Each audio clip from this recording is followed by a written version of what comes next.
The American Association of University Professors, the AAUP, has ended a nearly 20-year opposition to academic boycotts. Now, the group says boycotts can be considered legitimate tactical responses.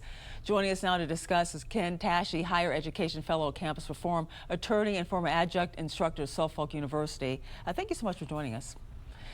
Now, yeah, my pleasure. Thank you. Now, some people are pointing to the timing of this. This decision is coming in the middle of the Israel-Hamas war. And I first just want you to explain to us an academic boycott and what it looks like in practical terms when it's exercised on the ground. Sure. So let me just start also by saying that the AAUP has been considered the primary defender of academic freedom in higher education for over 100 years. And during that time, it's been committed to preserving and advancing the free exchange of ideas between academics across town or across international borders without regard for governmental policies. And during that time, they have steadfastly opposed an academic boycott. And what does that look like? So in theory, an academic boycott is when an educational institution or organization refuses to engage with other institutions in protest over institutional or governmental policies.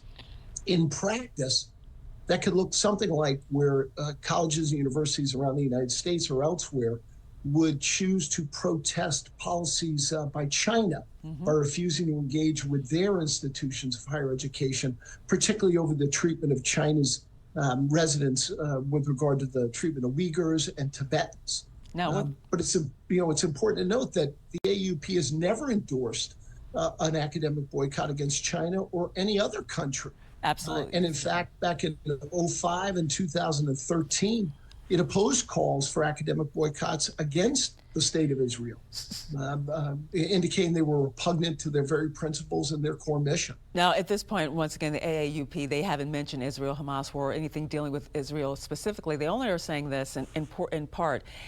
These academic boycotts can be considered legitimate tactical responses to conditions that are fundamentally incapable with the mission of higher education. That's the AAUP.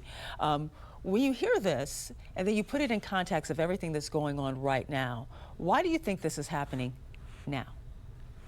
Well, I think this is a shift away from the AUP's historic principled stance against academic boycotts and an embracing of an ideology that is driven by an anti-Israel sentiment. And really, if at the core of academic freedom is the ability for faculty to collaborate and cooperate with their peers without interference or intrusion from their institution or from their governments, then the current position of the AUP is completely contrary to the concept of academic freedom. It will not allow faculty to engage and cooperate and collaborate with their peers. It will deny institutional partnerships. It will prevent student exchange programs. It will prevent shared and collaborative research amongst peers at institutions. And again, I think that this is a seismic shift by an organization that used to stand firmly against academic boycotts and for the ever expanding and preservation of academic freedom in higher education. So you think this is actually calling into question the ability for academic freedom on college campuses? Oh, sure. Because when you think about it, what the AUP is saying is that we're looking to advance and protect academic freedom by denying academic freedom to individuals within certain institutions and within certain countries. And that really has a boomerang effect because that affects all academics across the scene. So it really is a seismic shift in their view and perspective and just for people, over the protection of academic freedom. People watching this at home may say, what does this mean for me overall? What does this mean for American society, culture? What does it mean that this is being reversed in some ways? Well, because, I mean, again, at the core function and mission in higher education, particularly for faculty, scholars, and researchers, is to be able to have open debate, discussion, dialogue, and intellectual discourse with their peers around the world and around the country to advance the higher education and to advance those opportunities for students.